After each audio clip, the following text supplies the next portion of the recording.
नमस्कार। हम सदा कहते हैं, यह मेरा हाथ है, यह मेरा पैर है, यह मेरा शरीर है, यह मेरा मन है, यह मेरे विचार है। इसका मतलब है आप शरीर और मन यानी कि पदार्थ और ऊर्जा, इससे परे कुछ और है। लेकिन कोई गाल पर एक चाटा मार दे तो हम कहते हैं मुझे मार दिया। कोई कुछ अपशब्द कह दे तो कहते हैं मुझे गाली दे दिया। उस समय आप शरीर हो जाते हैं, मन हो जाते हैं, पदार्थ हो जाते हैं, ऊर्जा हो जाते हैं। अब जरा सोचिए, आप ही कहते हैं कि मेरा मन, मेरा तन। तो यदि किसी ने चाटा मारा तो वह आपको नहीं, आपके गाल को मारा। यदि किसी ने गाली दी तो आपको कैसे दे सकता है? आप तो तन नहीं, मन नहीं, पदार्थ, ऊर्जा से परे है।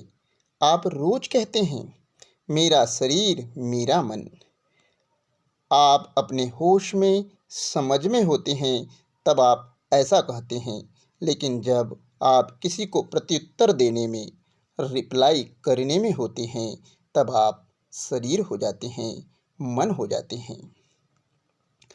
आप सोच रहे होंगे मैं कैसी बात कर रहा हूँ।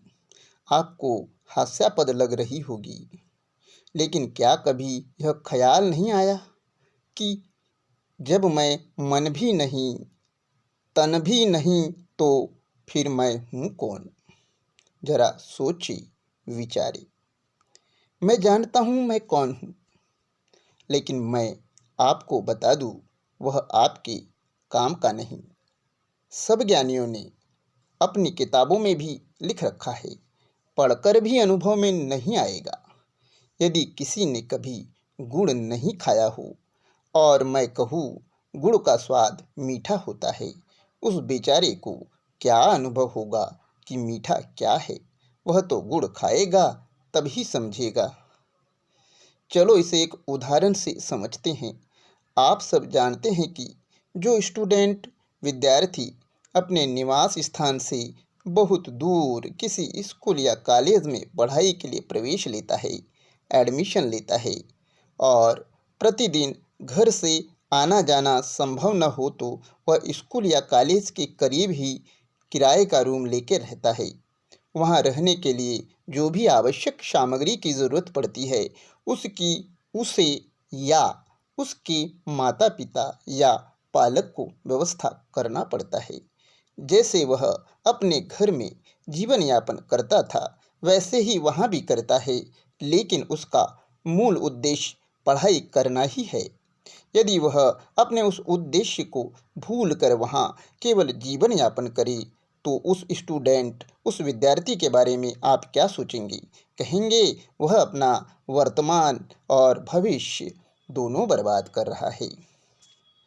उसी तरह हम भी ऐसा तो नहीं कर रहे।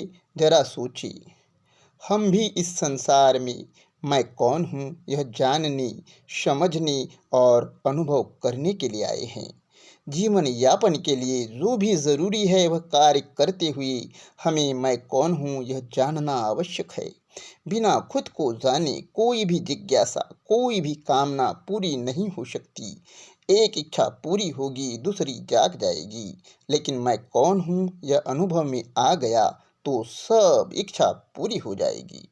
जीवन की सार्थकता तब ही है जब हम जान ले, अनुभव कर ले कि मैं कौन हूँ।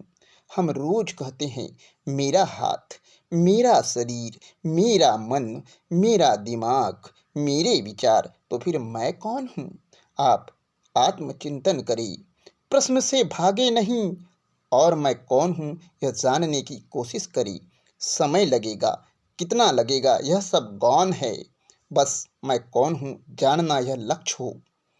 जीवन यापन के लिए जो कार्य करना पड़ता है वह जारी रहे और मैं कौन हूँ यह जानने की शुरुआत जब मानव करता है, तब ही और तब ही वह प्रगति और विकास के पथ पर चल पड़ता है, जो नश्वर नहीं, शाश्वत, सदा के लिए उपलब्ध होती है। मैं कौन हूँ यह जानने की के लिए खुद को तैयार करें। मैं कौन हूँ यह कैसे जाने, अगली बार चर्चा करेंगे। धन्यवाद।